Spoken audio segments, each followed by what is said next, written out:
All right, everybody, I am going to go ahead and get started. I want to talk about appraisals today because appraisals are a very important part of the real estate purchasing process. So I'll be going over a couple different topics. I also have my go-to appraiser here. His name is Ian Bain. You guys, he has taught me so much about appraisals in my entire career.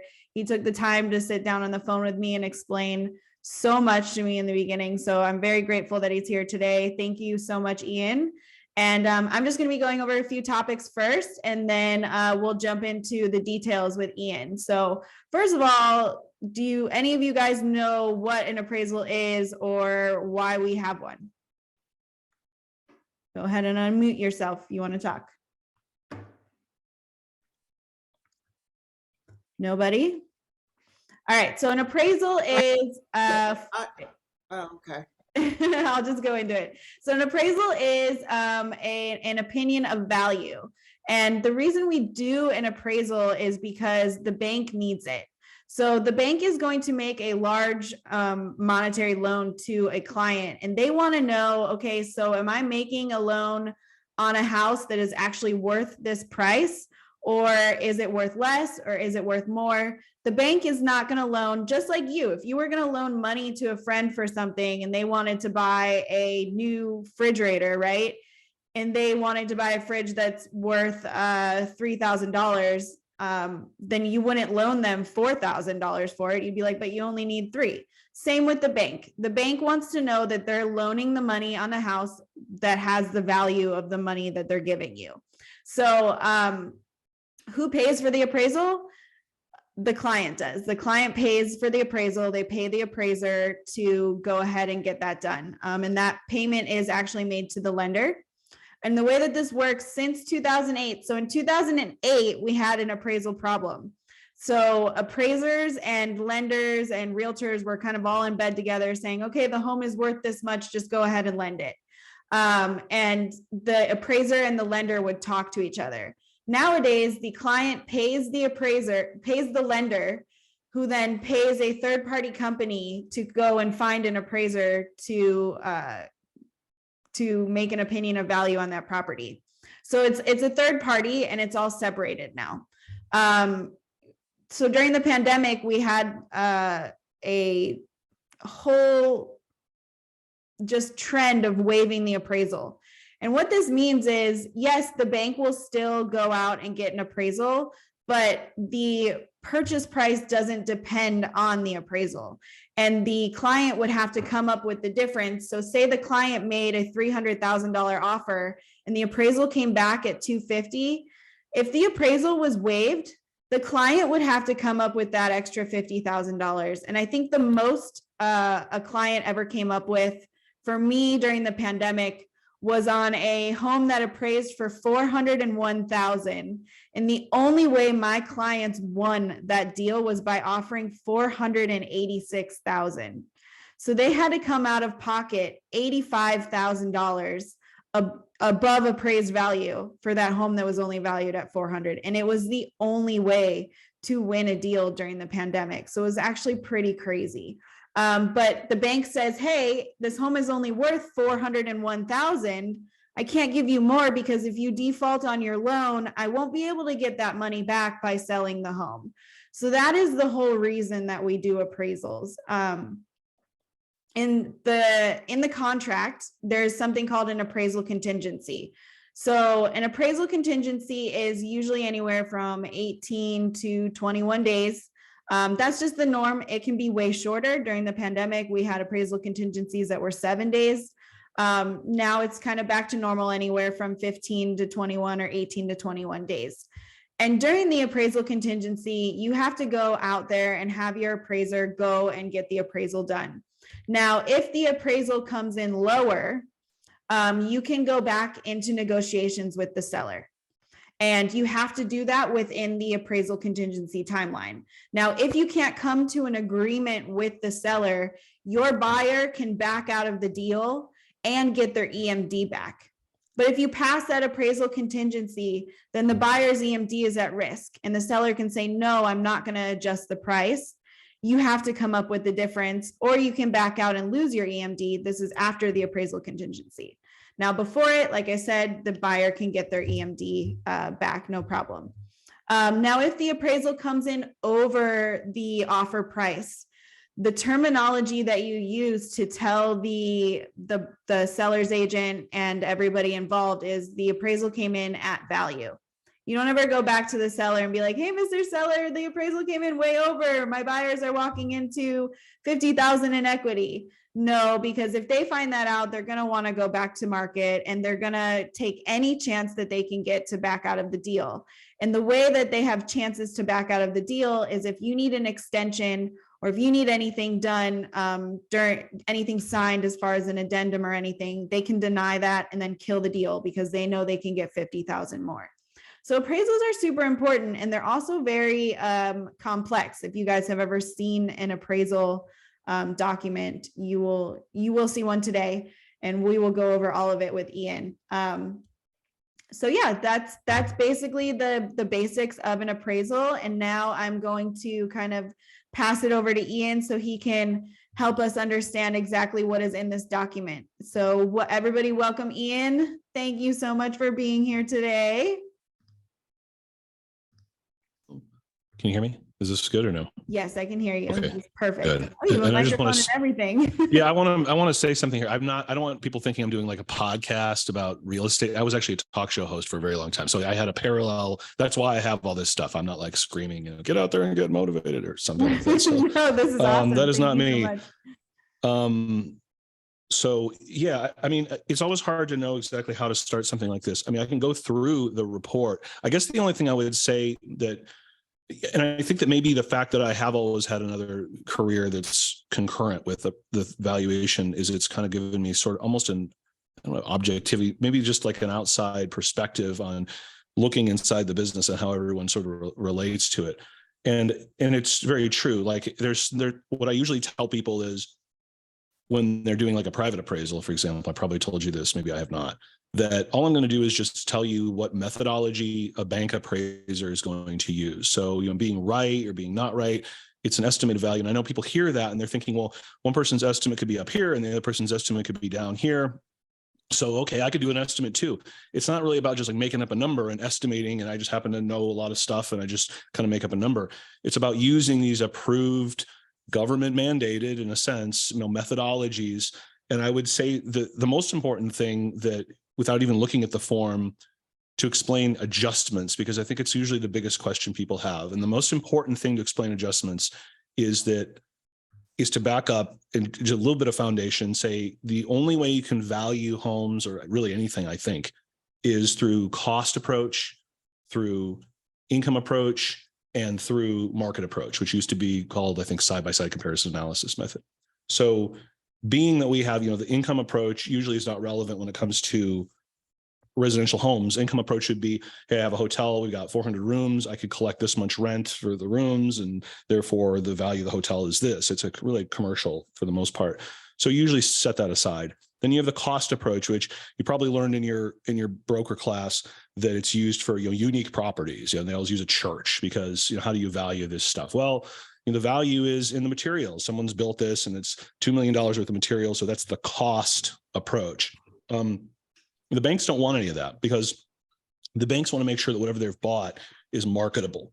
So the banks will rely on the market approach. Now, that's not to say the appraiser, and I don't want to get into that, but the appraiser will usually rely on the market approach because if the home conforms, like it's not some wacky thing, then the market approach will control because there should be a market for it. And this, you talk about that for 30 minutes. So I'm just going to skip that conversation, but essentially it's the market approach which will control. And that is being able to adjust for all these things. Now, the only ways we can adjust, there's two ways you can adjust for anything you see on a report. One is the paired sales, which is the classic example would be, a house with a garage, identical house next door without a garage. The garage sold for 100,000, the non-garage sold for 80,000. You could say the value of the garage is 20,000, or it's that next door, right? It's the 10 feet that it is. But without getting into that, assuming that the lots are the same, you have that way of extracting the value. It's like extraction. But then the second way is what I call math, and that is regression analysis, extraction method, which is like that, but a little different, and allocation. And I don't want to get into that. You can look at that on your own. But basically, whenever you see an adjustment, and I think a lot of people get confused, and me too, a long time ago, and you'd see like a $2,642 adjustment, and someone say, where did you come up with that number? It's because they plugged in math. They plugged in regression analysis, the computer, all that stuff in high school and math class that you said, I'll never use this. Well, we're using it. And it's like a, thing, a curve, and it doesn't even matter if it's right because the government says it's okay to use. So we use it. And so you'll see, whenever you see that, that's probably because the appraiser used math to determine the adjustment. The thing that's the most important thing to understand is that if you can't, and I just talked to somebody this morning about this, if you don't have a field that you put on the MLS, like if you don't say built-in speakers, right? You've probably had people say that. Oh, it's got built-in speakers everywhere. It's going to be impossible to determine a market approach because I can't plug it into that math program. I can only do that if I can isolate it with a box on the MLS. So every time you click a box in the MLS, it shoots out on my Excel spreadsheet, and I can then isolate that and feed that through the computer and get like regression analysis. This is worth $7,242. So it's just a basis to sort of understand those adjustments. And I think that just that alone is very helpful because it's the most common question that I get is that. So that being said, I can go through the form if you want me to do that. I just want to touch on that topic a little bit more. Sure. So another example of that, so like you said about the speakers, is so if a client of yours, bought a house and say they spent $600,000 on it, and they're like, I want marble floors from this mountain in Africa, and they're going to cost me 120 grand to put in, and it's going to raise the value of my home. You're going to be able to tell them like, hey, wait a minute, maybe you shouldn't put $120,000 worth of marble in your home. Your home is not going to be worth then $720,000 because of these marble floors. And that's also how you can guide clients, especially when they're talking about renovations and stuff. And that's how you can add value to your buyers and your sellers, letting them know, hey, it's not going to appraise for more. That might not be the best idea. Yeah, I've done appraisals in Massachusetts and Chicago because I was born in Chicago, and I appraised in both places for a while. And I used to do a lot of something called a co-op. I don't think there are any here, but a co-op is when you own a percentage in a percentage in a corporation, and the corporation owns the building. So in some of these co-ops in Chicago, you see, it's just like what you said. Like I saw it on TV. There is like some place in Italy where there's like this really high-end granite or something, and they like flew it over from Italy.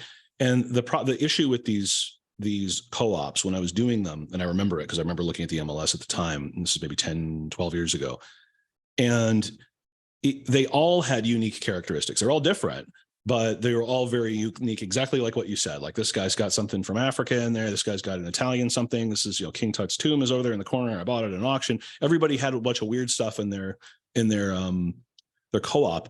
And I found that all the co-ops sort of clustered around $2.7 million.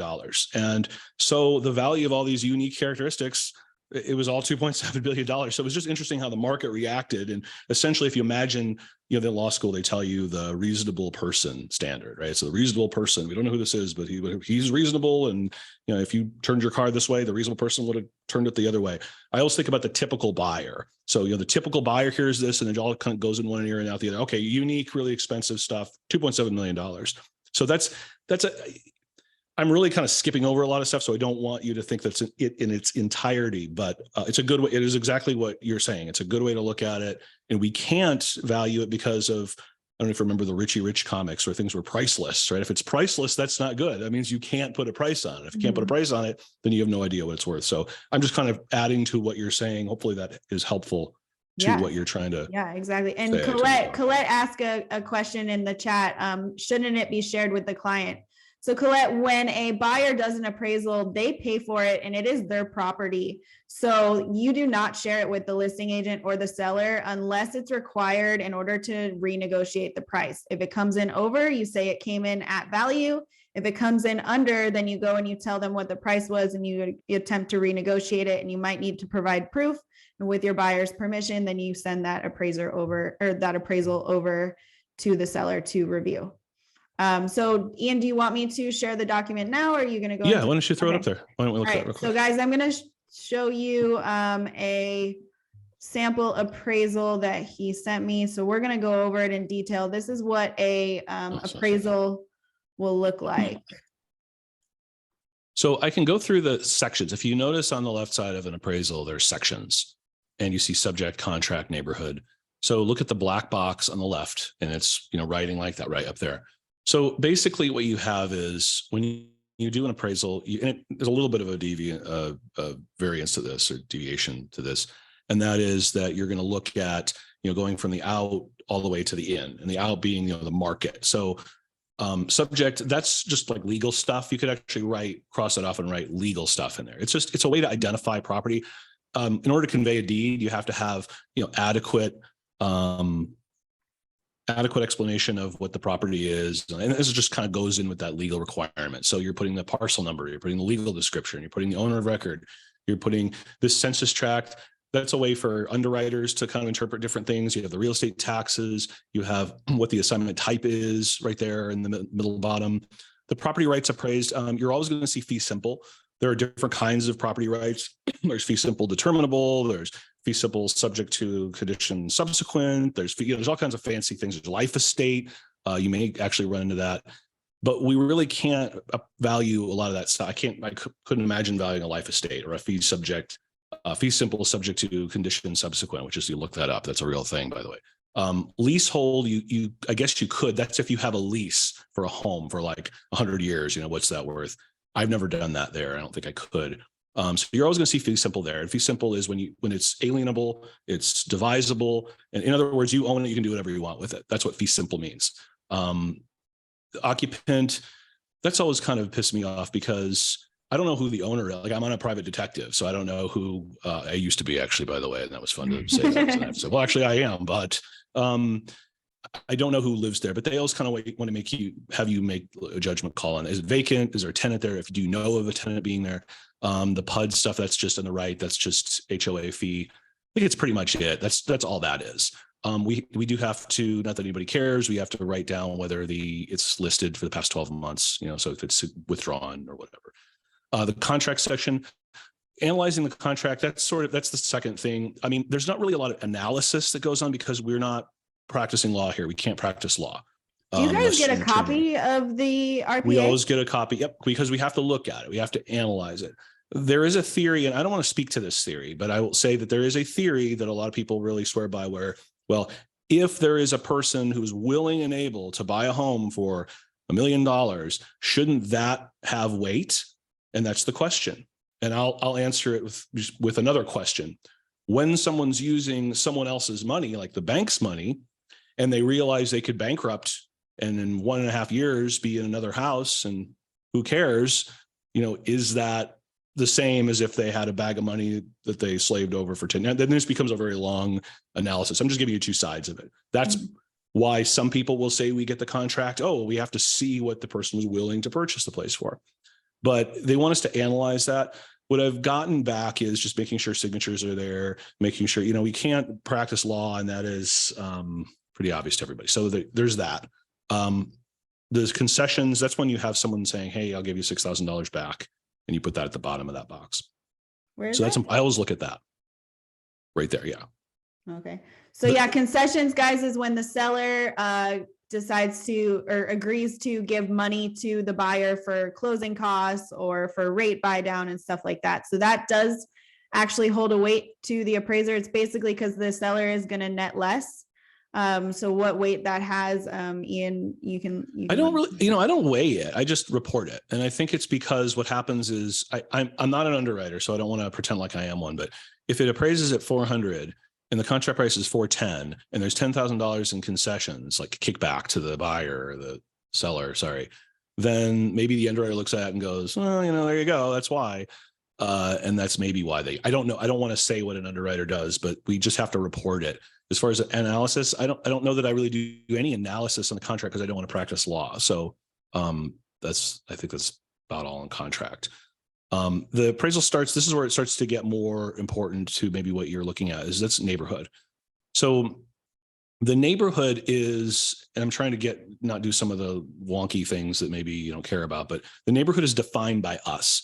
So a lot of people will say, oh, well, this is and this always drove me crazy in Massachusetts, because anybody who's ever been there, every town has like 5 different names. This is Poquincy, and this is Patinky, and this block is something else.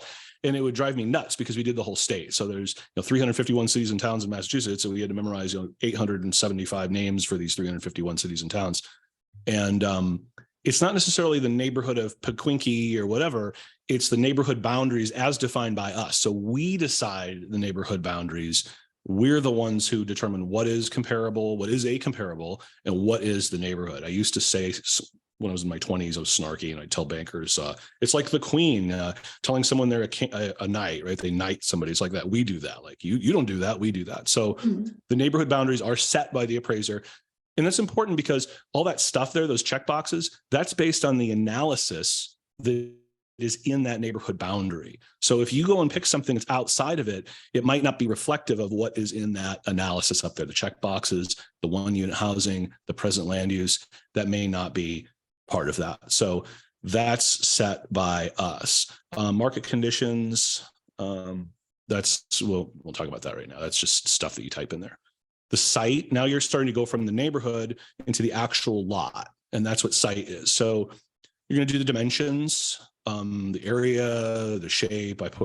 You may see other people saying different things. You can also tell, like I was trained by people who did it for a long time, so I used caps, and I think that's a throwback from when people would use typewriters. And in order to the boilerplate forms, you type something, and that stands out like what you did versus someone else. A younger appraiser probably would use, lowercase. I just have been conditioned to use all caps because that's how I was taught.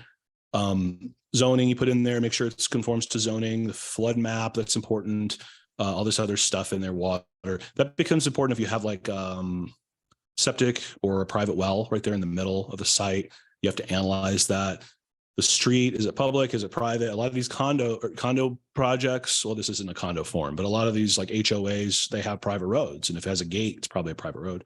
So that's the site, and we have to analyze that separately. That's why it's a separate box.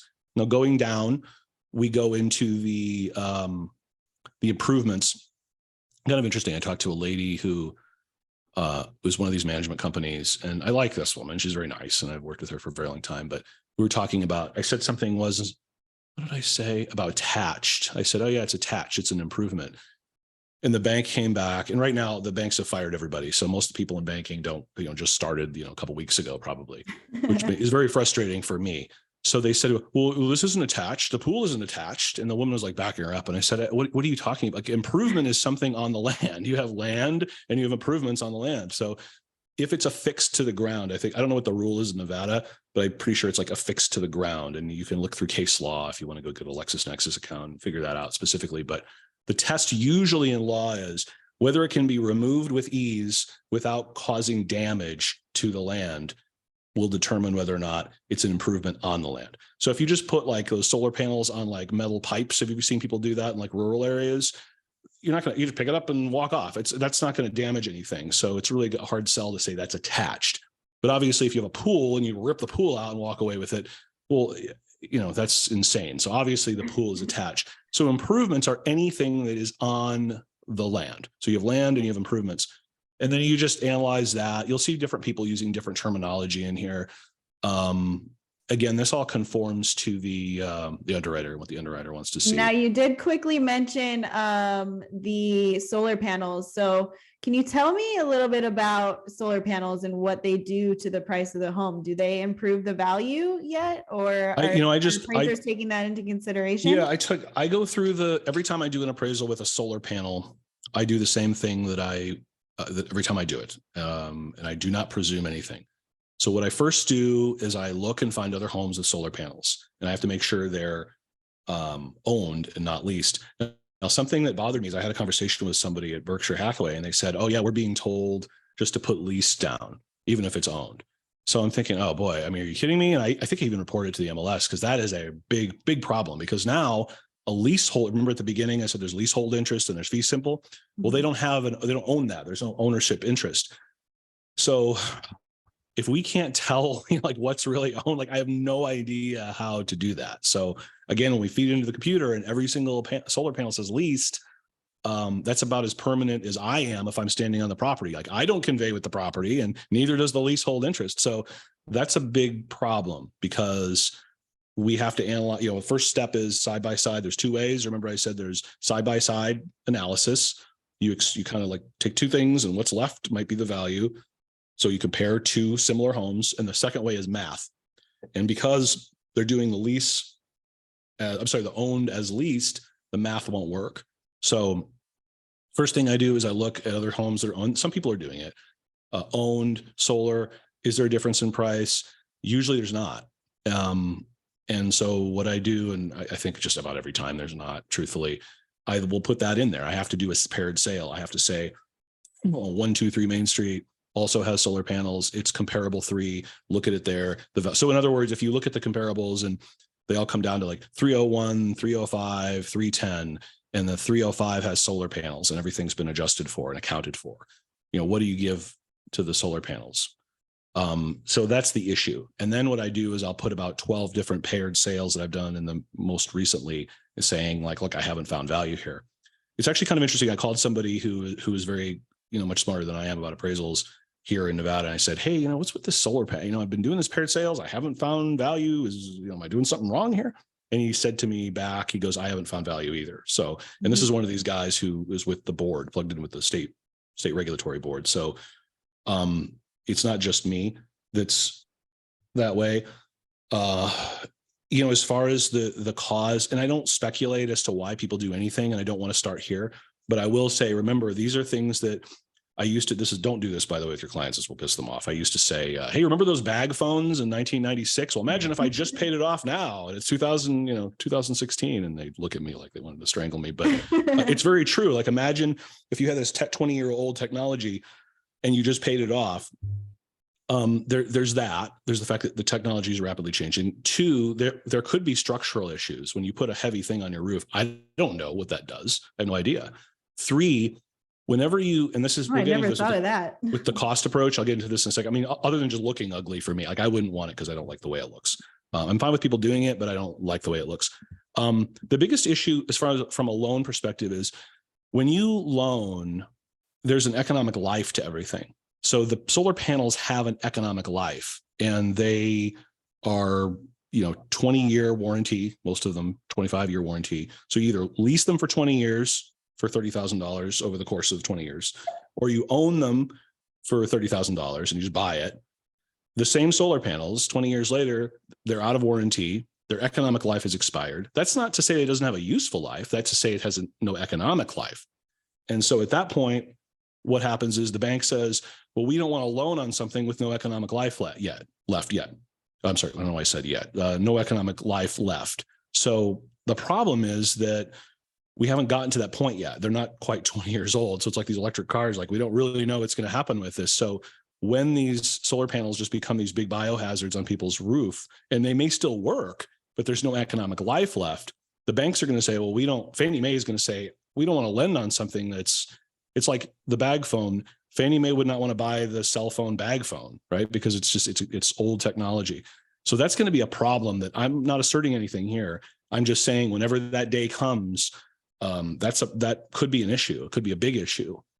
I did one time, maybe a couple of years ago, someone gave me something about solar panels and they said, hey, you can do this. You can use this funky way of, adjusting for it. And I looked at who published the document. It turned out it was like a solar panel manufacturer that started a nonprofit that hired somebody. And then they came up with a thing. Hey, guess what? We decided that these things are worth something. So it's just, and that's fine. I don't blame them for doing that, but that's how does that make sense? I hate to talk about this because I don't want people to think, are you telling me it's worth nothing? Like, I'm not saying that. I'm telling you again, like the priceless thing. If I can't find the difference, it's probably because the typical buyer may not want it. That doesn't mean it doesn't have value.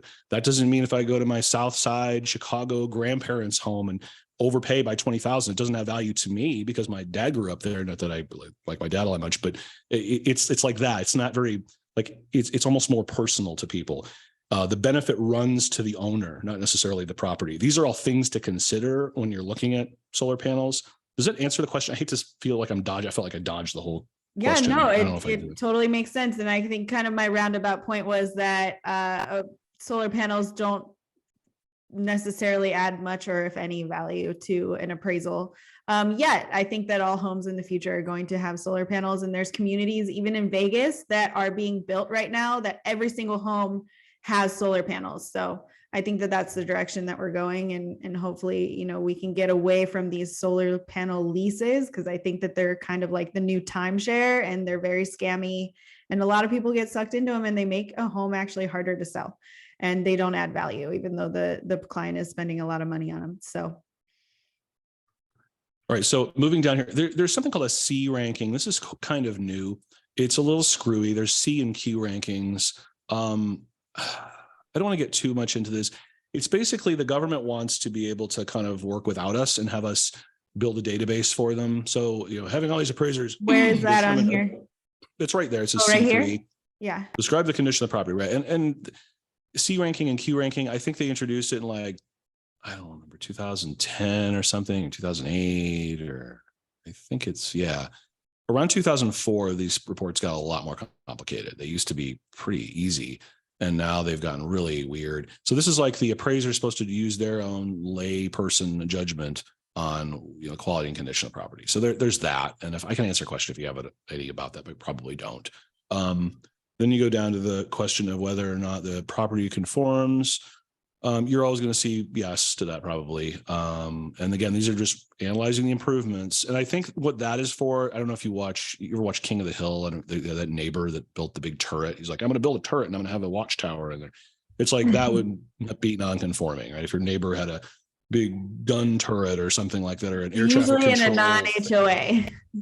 Right. Usually not. So that would be like that. And I don't even know what would, you know, actually one time I did an appraisal and they had a tree house with electricity, and what a nightmare that was. I didn't do it, by the way, but the company wanted me to do it. And I said, there's no way that would be an issue probably of that if you can see it and it doesn't conform.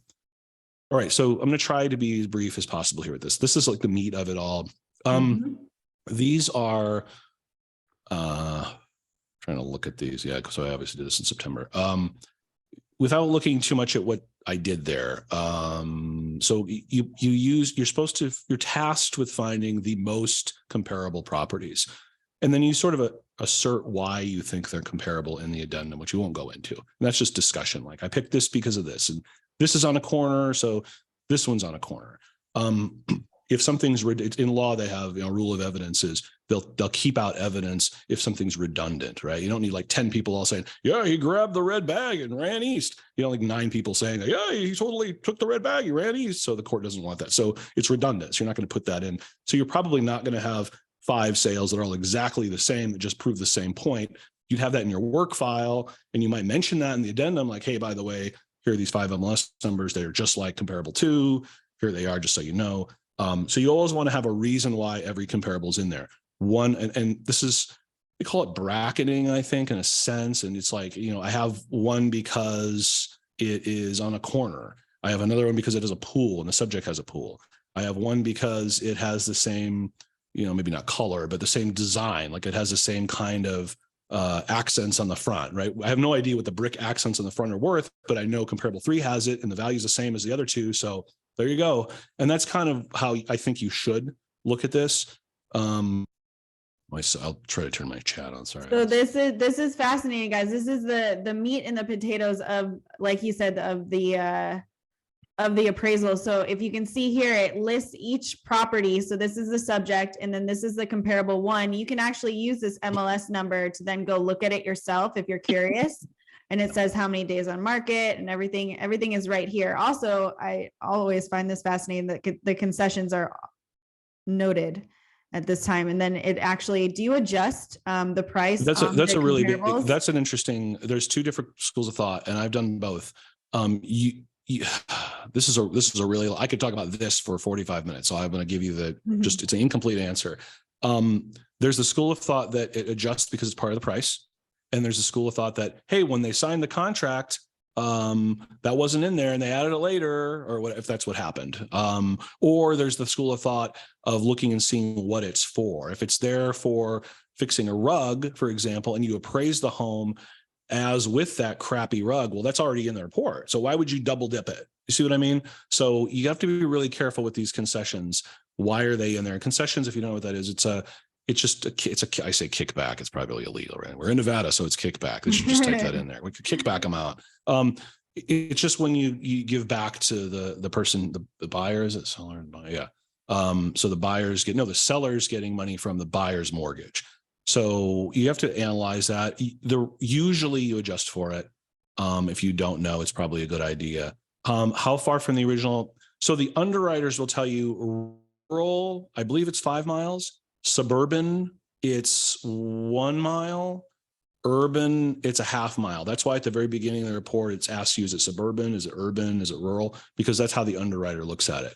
So now, practically speaking, what I personally do is I will personally go a 1/4 mile, half mile, 1 mile, and I'll just literally look. I don't like have I'm not considering that. I look at everything. I look at everything to make sure it all makes sense.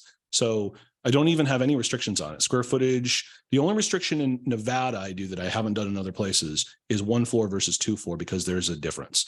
But that's about the only restriction I'll use when I'm picking comparables. Hopefully that helps. So I try to do half. It depends on the market right now, because of the fact that the market conditions are changing, like declining market, increasing market.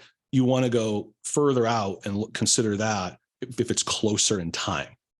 If you're dealing with a frenzy where everything's like selling and there's plenty of sales, you want to go, closer in proximity. You want to just hit like a 1/4 mile if you can. Ideally, you want to do a 1/4 mile and within 30 days. That would be great. But this is all, give and take. How many comparables do you use? We were taught to use 3, and that's kind of changed over the years. I've noticed, I feel like people would get pissed off with the 3. I don't know why. And then they added, put a listing in there. And this was like 2005. Like, okay, great. 3 in a listing. And then I personally will do 4 sales and 2 listings. If the rule is, if it's an increasing or decreasing market, you need 2 listings. If it's a stable market, 1 listing. So all my reports now have 6 comparables. Hopefully that answered that. So, okay. So location, residential is what that means. Leasehold, we've talked about that. Fee simple. The site area, that's the lot size. The view, I'm just going down the what they call the grid view. That's in case you have, like, location would be like golf course. View would be, it could be golf course if you have golf course view, or it's subjective. You can change these around. A lot of them are interchangeable. Is the N for view north or no view? No, the N is for neutral residential. So there's nothing there that you're gonna. And again, it's not that it's neutral to the market. It's neutral with market value. Like, I can find no market value for this particular view. The design, they kind of jacked this up too. It used to be easier. Now they have the detached or attached or 1 floor. They have this little weird thing you have to put in there. Quality construction. This is that Q ranking, C ranking thing. I will put adjustments for amenities in that line. And I'll get to that in a second, as far as, what I mean by that is, carpet flooring, tile flooring. And let me do that at the end of this little thing. I'm almost done. Living area, if you see that 112 there, that's regression analysis probably. So that's that math thing. I told you there's 2 ways to do adjustments. One is based on side-by-side comparison, and the other is math, and whether it's regression, allocation, extraction, some other thing you're doing. 112 is probably what I found through regression analysis. Functional utility, I've decided that's gonna be bedroom. It used to be, I don't know what it used to be. I've always done bedroom there. So I find this fascinating. You have a 4-bedroom here, but there's no adjustment to the price for it. Yeah. Why is that? Well, if you look, it's the same exact square footage. So here in Las Vegas, it's probably that's got a room and the other one has a loft. That's probably what's going on. Second floor has a loft. Some people made it a room. I used to use this story a lot when I did a Chicago appraisal. A long time ago. It was on Erie Street, which is right downtown. I used to live downtown, and River North. And there's this guy living there. It was like a $2.5 million condo, and he had this. It was like I don't remember, 1,500 square feet, and he had 1 bedroom, right? And it's like 80-year-old guy, 1 bedroom, and a multi-million-dollar condo. Am I going to ding him and say, "Oh, you should have had 3 bedrooms. The market wants 3 bedrooms"? Obviously, if this guy wants to throw a wall up at the cost of $20,000, it's nothing to this guy. So when you look at the market, you see that. You'll see these high-end things. Sometimes there's only 1 bedroom or 2 bedrooms. If there's no difference, this is the academic answer. If there's no difference, then you don't adjust. And there's really no difference. I've been able to extract with difference in bedrooms. The real reason is that if you can make some kind of, why I'm pausing this because I'm thinking of all these ways to make this a longer conversation I don't want to do, but you can easily change something to be, or in Massachusetts, you'd have a very common to see a condo with a dining room, 2 bedrooms, and then the same exact unit, 3 bedrooms, no dining room. So what happened? You lost a dining room. Guess what happened? It became a bedroom. It's very common. So what do you do with that? Usually the market in Massachusetts finds no different. At least when I was doing appraisals there, the market can't tell a difference because you could just knock a wall in there or knock it down or whatever. It's not a big deal to do that. So there's no market value for that. The garage, we do that with the regression analysis, or with the math thing. That's how or paired sales. Sometimes you can do that. So what does this mean? 2 GA, two garage attached and 2 driveway. Two driveways, parking spots. So then this would be 3. So why don't you adjust up for having more? Well, the subject has 3. So it's exactly, if you look, it's I exactly see. the same as, so that's the subject. So so that's that. And then, I wanted to talk about that thing very quickly with the adjustments. So what I found, and it's difficult because I don't want people to come away with something that's not true or that's misleading. So I'm going to try to be careful what I say here. But what I found when I do appraisals is that you can find a difference in price with flooring pretty easily, like carpet flooring versus tile or hardwood or vinyl. And so you put that adjustment in that quality spot up there. And that adjustment for me is almost always, it's usually a paired. Like I'll look at a bunch of sales. It might not be on this report, and I'll use a percentage, and I'll find, the percentage is about this, or the price is about $10,000 different. It's very evident when you look at a condo. I found you can actually probably do that if you look at condos. Just see like 194, 193, 205, right? And the 205 one has vinyl, and the 193 and 194 both have carpet living rooms. And so you can, if it's everything else is the same, then that's the value of the flooring. So you put your adjustments there. Obviously, because property is unique, you can't really plug math into there. Well, if you had an MLS field for carpet living room, you could do the math, but you don't have that. So we can't do that unless you manually do it, which is really hard to do. Does that explain that part? I know some people have questions about adjustments for amenities like kitchen or bathroom. And for those newer agents, when we're talking about adjustments, we are talking about adjusting the price up or down based on features and making that opinion of value or assessment of value based on the different features of the house. So if one has a garage and one doesn't, you obviously have to adjust the price up or down. And that's where you see the adjustment right here. Oh, whoops, right here in this column versus the subject over here. So sorry, continue. No, that's okay. So that's pretty much it. Time adjustments, you'll make those up at the top if you have them, but you have to find support for it. And I don't know how valuable that is for you guys to get into that. I could talk about that for 30 minutes, but I don't know if there's much value to that. You'll just see the time adjustment. Everything has to have support. People can't just make things up. Before 2000, maybe 5 or 6, I don't remember. You used to be able to just kind of rely on your own expertise. Basically, it was like, well, I can rely on my own. I think it comes from law because, again, an expert witness in court can rely on their own experiences. Hey, in my experience, $50,000 adjustment for a pool, that's pretty fair. So I'm going to throw that in here. They said no to that. So now we have to say, well, what's your basis of support for this? So you can no longer just say, oh, yeah, I've been doing this for 20 years, 50,000, I got to throw that in there. Can't do that anymore. So all this stuff has to have some basis for support. And anything that's like an adjustment for anything that doesn't have a field in MLS, like looking at it, like, hey, stainless steel kitchen stuff, granite countertops, carpeted flooring, that's going to usually be that side-by-side comparison analysis method. Probably expressed as a percentage, possibly not if you're using the same kinds of homes. And I'll say one more thing about selection of properties, comparables. But I'm going to go back to when I started myself. I noticed that in Massachusetts, when I started, I love this because it's Massachusetts and nobody can analyze Massachusetts rules. So I started in Massachusetts a long time ago. And I found that homes, like if you look at condos and things are smaller in Massachusetts, the condos would be between 800 and 1,000 square feet would be about the same. 1,100 to 1,250 would be about the same. So the difference between 1,100 and 1,250, there may be no market difference, but the difference between a 900 and an 1,150, is that the same thing? I'm not good at math, whatever. If it's outside of those brackets, right, that may make more of a difference. So we have to determine like what the market expects. What is the market expectation is always the first question we have to answer. And it comes from what's the highest and best use for this property, which is also what we have to answer the first thing we do when we get an assignment. So like in this one I'm seeing here, I mean, this is easy because they're all around the same, but imagine if we used a 1,600 square foot home. This is always a pet peeve of mine. If you are new to this or you're not, and you maybe get confused on this stuff, it's not fun stuff. I know. You can't just take a 1,400 square foot home and use that number there.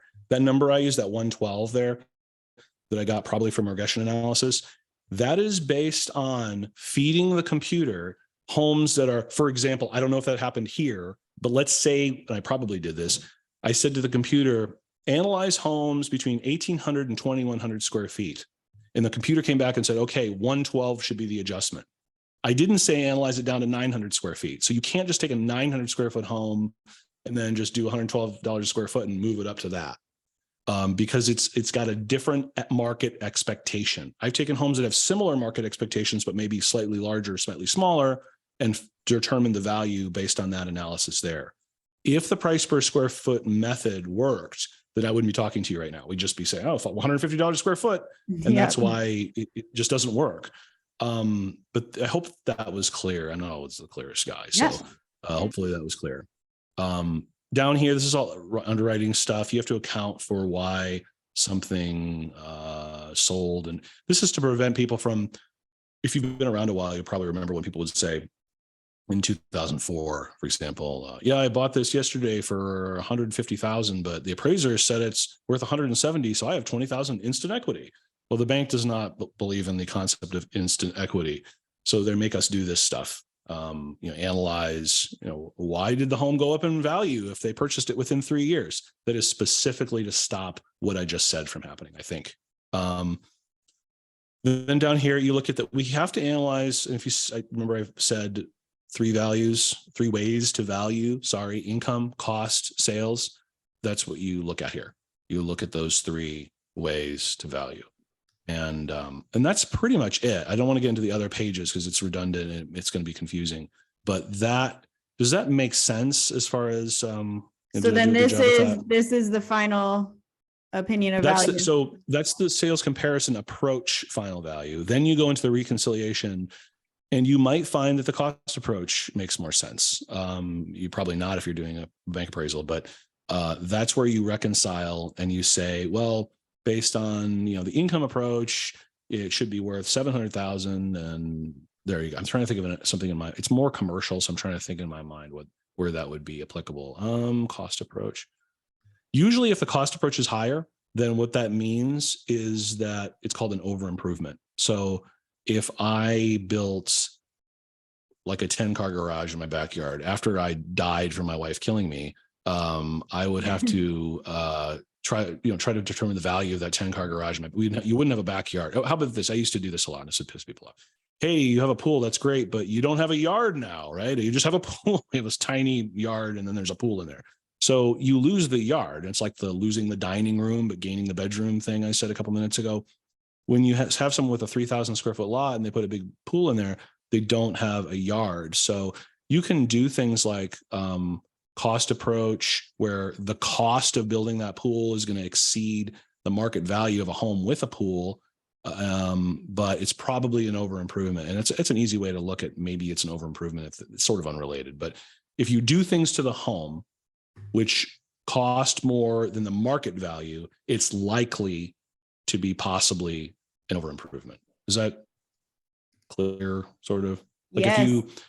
One time I had someone come, I went to a home and they go, yeah, I moved that. I spent $20,000 improving the property. I said, oh, great. What did you do? Oh, well, there used to be a wall here and I actually tore it down and I moved it over here. And I'm thinking, okay, I mean, that's improving the property. I mean, how is this improved? I mean, if every single home had a wall there and if everybody hated that wall there, then maybe that would be a market improvement, but only could be measured by other homes being sold with that wall having been moved. the fact that you spent money moving a wall, that would be cost approach. Actually, I don't even know if that would be really cost approach, but it's like that. Or if you have solid gold doorknobs in the house, right? I mean, that would be cost approach, and you just knock those off and sell them probably, right? And it wouldn't be real property anymore. So that's what the difference between the market approach is. Oh, they call it the sales comparison approach. Okay, sales comparison approach and the cost approach is that, what's it cost versus how they would teach it. Say, imagine if you took a home and deconstructed it and laid out every part in the street and said, what's this worth? And you count up all the nails and all the pieces of wood. That would be the cost approach. What I used to do with builders in Chicago, I used to have this expensive Mercedes, and they'd say, I just spent $2 million building this. And you're telling me it's only worth 1.5 million. And I point to my car and say, see that Mercedes out there? I bought it for 100,000. It's worth about 20,000 now. But if you add the engine and everything else in it, I could probably sell it for 30,000. Explain that to me. And that's the difference between the cost approach. Like that same car in my garage now is worth about $2,000, but I might be able to sell the engine for more than that. And that's because the cost approach is the parts, and the market or sales comparison approach is what is it worth all in one kind of thing. Does that make sense? Yes, Do a it good job does. at that? So I do have a couple other questions that I want to Sure. go over. So when you guys get an appraisal and it comes in low, and you have a seller that you've listed their property at let's say 450, and it comes in at 425. So Ian, can you tell me, is an appraisal absolutely final, or is there something that you can do to help that price improve? I mean, I'll give you the academic answer, and that is, if there was something that was missed. I mean, it's a lot like law. I keep doing these law analogies. I'm sorry, but they're good analogies. You can do a motion for a new trial if there is evidence that wasn't discovered and it was not discoverable. There was an error. Somebody abused discretion. It's a lot like that here. I mean, you can reconsider a value if someone didn't see a sale. That's fine. If they messed up. Oh, I didn't know I had that number there. If a clerical error, like there should be a 2 instead of a 5. But I don't really know when somebody will say something like, I don't know how to say it. I mean, usually what I get when people do that is they'll either use listings which haven't closed. So I don't know what to do with that. That doesn't support the value. Or they'll use things that are either really old, or they'll use things that are very far. And I'm trying to think of a useful way, and that's why I'm pausing a lot here, because I want to be useful. I'm recognizing the audience here, and I'm not training you as an appraiser. So, so when you want yeah. to fight an appraisal, what it's called is you're going to contest the appraisal. And what you can do is you can submit comps with you as the agent who you think are actual comparable properties. You can submit them to the appraiser. I can tell you I've contested probably 30, maybe my entire career, probably less, 25. And I think 1 or 2, the appraiser actually came back and said, okay, that makes sense. Let's go ahead and adjust it. It's very rare that I get an appraiser that's like, okay, that makes sense. Let's move forward. Usually the appraiser is pretty hard on their comps and their decision. But you as an appraiser, Ian, what do you want to see as far as details when we are submitting those comps for a contested appraisal? What can we do to help you see the value that we're seeing? And what do you like to see in those contesting? Yeah. So what happens is, if we have 4 sales on a report, and then someone will say, this is actually very common, and this goes back to the beginning of doing this. I'll have 4 sales that are all 200,000, right? And someone will give me like a $300,000. Hey, what about this? and the first thing I'm thinking of is, well, what about my 4 sales? Like, did you look at the 4 sales? And it's just like, as if it's just like anything else. I mean, I think there's a belief, because we have this system where underwriters will say, well, we'll take the 3 credit scores and we'll dump the top one and we'll dump the bottom one and we'll just give you the middle. It's not like that. That's not what we do. It's not a formulaic thing. This is, we have developed a basis for a value on these 4 sales that are all, say, 200, that look just like your home. And then you're throwing me this 330. The first question I have is, well, what about my 4 sales? You can consider the 330, that's fine. But now to answer the question, I don't know that it's helpful to say, well, your comparable one is it's nothing like the home. I mean, it's just not as nice. I don't really know what this guy's crazy. And that's the kind of thing you'll see. Maybe not the crazy part, but the most helpful thing to do would be to, I mean, really to do an appraisal, I guess, and just to look and see if it's, I mean, we have something called a field review that, you know, people will order those, and it has appraisal will look at another appraiser's work. Nevada, Las Vegas is just so conforming. In places like Chicago and Massachusetts, a lot more common because nothing is new. Every square inch of land has been used for the most part.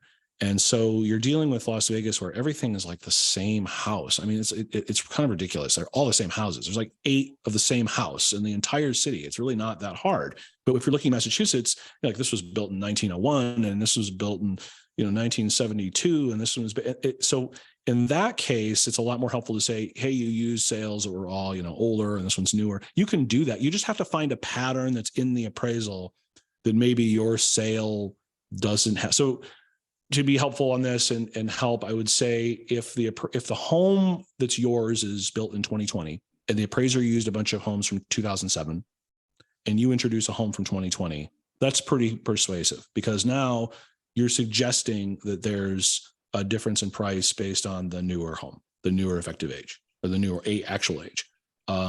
It's not helpful to just find something that's higher and say, what about this? Because it's not a formulaic process. Does that make sense? I Yes, feel like I'm really bombing this one here. I don't know. This is good. No, I just don't know what you have to introduce something that's going to, and the problem is that you don't know the methodology. You know, you haven't been trained in that. So you can't say something like, well, yes, regression analysis makes sense here, but I did my own regression analysis and and that's why I'm not more flowing with the answer here, because you'd have to know the basis for the professional basis for why the thing was done by the appraiser in order to be the most effective. So you can talk. I mean, it's like you can talk to the appraiser. I sort of like talking to people. I've never had a problem, but the companies are very funny about us talking to people. The rule is you can't be pressured. But what happens is some of these management companies will say, well, we're going to take the rule and we're going to make it more a contract between me and the appraiser where you don't even talk to anybody about it. So, you know, it's not so much the law, it's your contract with the appraisal management company that says you're not going to talk to anybody about it. Mm-hmm. Now, here's an interesting thing. Technically, if you look on the report, it'll say who the management company is, and you'll see that. And that's actually the appraiser. We're subcontractors or we're employees. I'm not an employee, I'm a fee appraiser, but you want to call the valuation company and not the actual person who did the appraisal. Okay. You're going to get an answer from them and you won't get an answer from the appraiser probably. Does that help? I mean, you can ask me a question if you have about it. I don't want to be, I feel like I'm dodging everything. No, that helps a lot. I love all of the information that you bring to the table. That's why I was so excited to have you on today. No, I appreciate it. I feel like I'm So another question I get a lot is, how do you value a property when there are little to no comps, and what do you use to as a comp? So for say example, maybe a 2-bedroom, 1-bathroom condo that nothing has sold that has had 2 bedrooms or 1 bathroom, maybe in the past 6 months, anywhere within a half-a-mile radius. How do you value that? What I do, the first thing I try to do is I try to isolate whatever the problem is. So if it's that it's 2-bedroom versus 1-bedroom, that's a hard one. But maybe let's say you have a 2-bed, 2-bath condo, and then everything else is a 2-bed, 1-bath, right? So, hey, you got this extra bath. What's that worth? The best way to do that is through something called historical analysis. So you go back to 2012 or 2015 or 2000, whatever the MLS still works for, and you look and see how did the market react back then. So if in 2015 there was a 2-bed, 2-bath condo like yours, because you have that extra bath and everybody else has the 1-bath. So you go back in time and you look and see if it was 8%, or like, that's a pretty big percent, 2% for the additional bath, then you can use that to fast forward for today and say, we'll use 2% because back in 2015, there was a sale like my home and then one that was inferior to my home. And the difference was 8% or 2%. So I'm going to use that same 2% to attribute now. That's if it's something's kind of a minor situation. If it's a major thing, like you have a big sprawling house, I used to do, I hated these in Illinois. The Chicago Bulls would all have their home in a place called Northbrook, and they all these like giant houses. You know, I think they just passed it along to each other, these basketball players. So they almost never hit the market. And when you do an appraisal there, you want to just find you have to find something that's got the same utility. So I couldn't really go. Now, I don't know where I don't know why they all lived there. Maybe the practice place was there. I'm not a basketball guy, but you can't go like 40 miles south because that's not the same utility. Like these guys are there because the practice facility is near them probably, or whatever. They all just hang out there or whatever. So you have to be really careful of where, the location and whether or not you can break that location. Or if there's something like an ocean or a lake or a view or a condo floor, that's very important. That controls. But you can do the same analysis. I mean, maybe not the living area one, but you can do the same analysis with an ocean view, non-ocean view, lake view. I know we don't have any of those. Lake view, non-lake view, condo floor. You just go back in time. That's how you do that. But if it's so complicated that you can't, it could be an over improvement. And I was going to go into a story with the Northbrook thing that I did. It's just gonna be boring and long. And basically it very well could be an over improvement if they just kept building just because they could. They had the money. Hey, I'll just build 20,000 square foot house here. Why not? Because I have the money. And you'll see that with a lot of places. Awesome. Well, thank you so much for that. Now, I just No. want to give everybody an opportunity to come on and ask a question. I know you guys have been putting questions in the chat, but if you have any questions right now, please unmute yourself and ask away. Anybody? I think we went over a lot of things. I do also want to make a point that, all right. I hear somebody. Who is that? Oh, I have a question. So I recall him going over the different approaches when doing an appraisal. Is there a particular one that like, let's say Las Vegas has to use, or does your approach change with the type of market or the situation, or is there any regulation on that whatsoever? That is the regulation. So you do that whether you're in New York City or you're in Las Vegas or you're in Miami Beach. Those are because it's a nationally regulated business. So the approaches to value, meaning either the side-by-side comparison or the math, which again is allocation, extraction, or regression analysis. Both of them you'd use anywhere. The side-by-side comparison, I mean, that's just like a logical thing. I mean, it's not like someone's going to say it's okay or not okay to do that. I mean, if you have 4 homes that don't have a garage, if you have 4 2-car garage homes that all are $500,000, and then you have the same home next to it that's 3-car and it's 510, right? And they're all 500,000 and the one with 3 cars 510. Well, that's pretty obvious that's it. So no one's going to say, you can't do that one. You can't use that.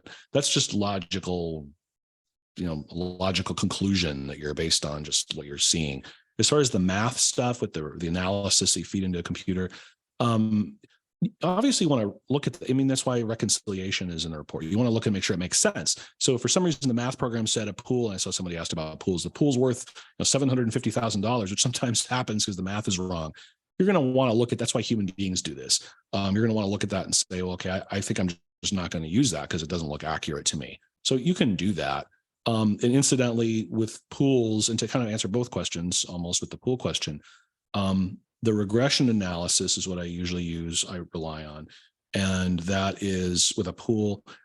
I've watched pool adjustments go from, and it's going to depend on the value of the property. So please don't use this for your whatever you're doing. Don't use this unless don't use it at all because you don't know what the value of the property range I'm talking about. But I would see a lot of $25,000 pool adjustments, and then as 2020 would happen, 2021, you'd see almost up to $59,000, $70,000 pool adjustments depending on the size of the house. And they started to maybe come down a little bit more. So they do change. And as long as it's consistent with the other reports you're doing, like, yeah, okay, that seems pretty reliable. That's what I would do. I would have that in my work file. Hey, this is consistent with the 10 other reports I just did. And I know it looks ridiculous at the pool analysis. It's $50,000 for the pool, but all of them are doing that, right? All of them seem to be worth $50,000. And if this was 2 years ago, it'd be worth $25,000, but I don't know. That's the market value of the pool. So that's how we do pool adjustments, regression analysis. And that's how we determine whether or not we can use these different approaches. Okay, so you're in a way kind of free to use whatever approach. And I guess it's mostly side by side and cost that's being used as opposed to market approach. I guess I was wondering if when the market is crazy, does that change numbers in any type of way, or not really, right? Because the cost would still be affected by the market.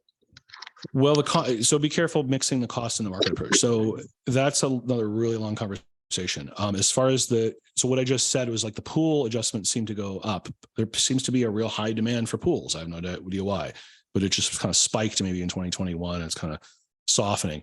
So the adjustments will change based on market demand.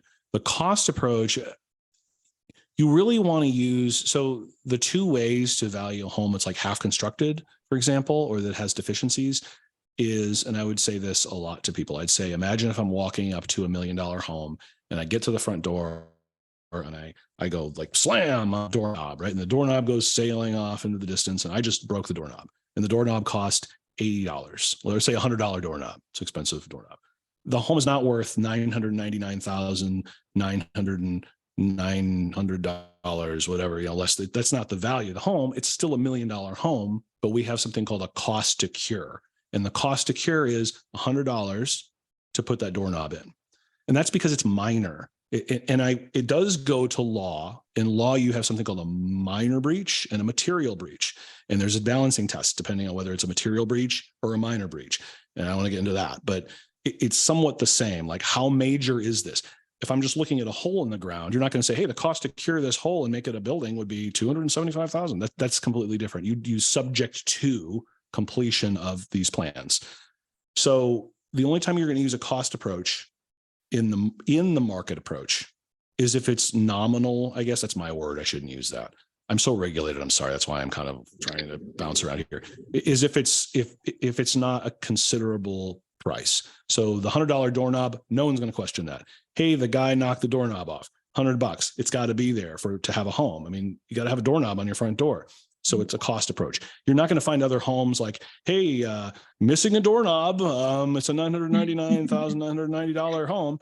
So that's why we use the cost approach. If it's impossible, if it's inadequate to find comparables, we'll use the cost approach. But you have to be careful. And yeah, I guess it is your discretion to do that. I see. I have one more question. Sorry. No problem. Thank you so much for the thoughtful answers. So is there oversight, like, I guess, to protect against possible collusion between appraisals and lenders and all that and other real estate professionals? Because I have seen, like, let's say if there's a house that I know of, or I know, the owners, but Zillow or whatever, there's incorrect information and it's priced wrong, because it's actually a possible 6-bedroom house, but then it says it's 4 bedrooms. Yeah. And so the information is inaccurate. Is there like oversight over things like that and like collusion? Because maybe there was some type of interest. Here's what I think happened.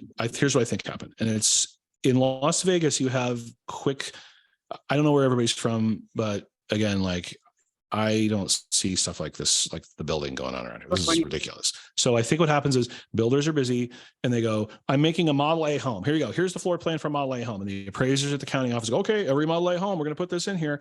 Now, he may have 3 different versions of a Model A home. One might have 6 bedrooms. One might have 4 bedrooms. One may have a loft. One may not have a loft. One may have a balcony. One may not. But it's kind of lazy because they'll use the same. It's more common if you look at the sketch the assessor has, you'll notice that sometimes a home will have a garage on the right side, but the plan will have the garage on the left side.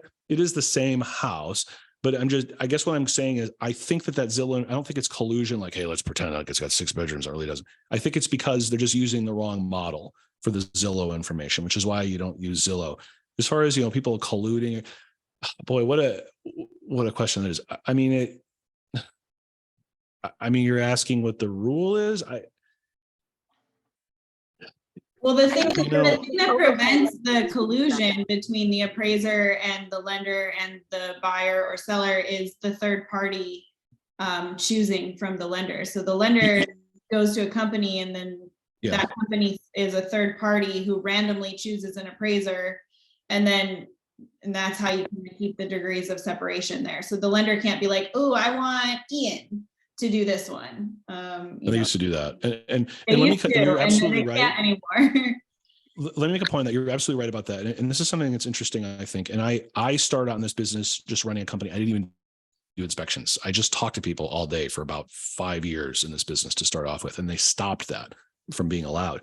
But when I started out in this business in 1999, in Massachusetts, the law was such, it may have been like that here, that they were saying like, look, you're all sellers agents. Here's why, because you're conflicted. You're by definition, you are conflicted from being able to provide adequate representation of the buyer because you want that home to close. And I think that's true today. I think you are conflicted. In law, you'd be conflicted and you'd have to have someone sign, which I guess you do have a sign waiver, but I don't need that. But basically, are you all selling homes in order to make sure that the transaction closes? Are you biased for the transaction? When you have your buyer and they've seen 100 things, do you really want to show them another thing? That's the question that Massachusetts said, we don't trust anyone to be able to do that. So everyone's a seller's agent. So there's no confusion over who the broker represents. So that's more of it's kind of the same thing here when I think about the appraiser. These management companies, yeah, they want the value to come in. The banks want the value to come in because they're just taking the thing and they're selling it to the government. They don't care. They originate the loan, sell it off to the government, and they're done. Hey, I'm done with that one. They don't care. They literally don't care. And the management company wants to keep getting the business. So everyone's incentivized to make sure that the business keeps flowing. So rather than have the actual appraiser incentivized in a conflict sense to do this, now it's just the management company, and the appraiser is just not in it because the management companies. But now the question is the management company selecting appraisers because they know the value is going to come in? So it's a really long, ethical question, but are there protections against that? If you had the same, like lawyers have to report misconduct actually California, you don't, but I think everywhere else you do. If you had a rule where you had to report misconduct, could you maybe put another dent in that? Yeah, maybe, but we don't have that. So if someone does something wrong, nobody cares. The borrower lies about something, nobody cares. Nobody cares if the borrower lies, but the appraiser does something wrong and they're gonna definitely come after him. And then somebody says the buyer backs out. Is the appraisal tied to that? This is a really good question. Sorry, I just wanted to quickly say something about that because that's something you get a lot. A new appraisal. The question is when an appraisal happens and then the buyer backs out, does that appraisal stay with the property? And if so, how long? And what type of loans do the appraisals stay with? Because I know that's specific to the type of loan that's being used. So go ahead. Yeah, that's where that comes from, and there's no like law that says that appraisal runs with the property for any period of time. However, FHA, maybe VA. I don't do a VA. Maybe I know FHA will like have a period where they attach it to the property. I don't know the answer to that. That's an underwriting question. But generally speaking, if you have one of these and FHA is saying, hey, we got an appraisal done 3 months ago, and it's right now, right? Let's say that happened. And FHA is saying, hey, we had one done in November. That's the value, buddy. The market conditions are considerably different. And that's for how long an appraisal is good for, whatever the market conditions are consistent. Underwriters have rules, like I told you before, 1 mile, half mile with the proximity. I think it was like in a stable market, maybe like 30 days or something. That's just like an underwriter thing. I'm just guessing. I think it's like 30 days that it's good for.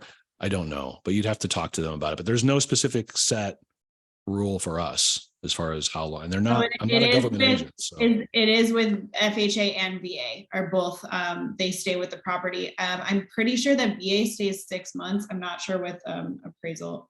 They do, the new appraiser will take it into consideration and actually factor it in. So that previous appraisal is seen. So guys, when you have a seller that has a buyer that backs out because they can't come to an agreement because of a low appraisal, you kind of have to let your seller know, like, hey, you're going to go back to market and you're probably going to get the same price anyways, because the appraiser is going to value it. Again, taking that appraisal into consideration from the previous buyer. I've never been given.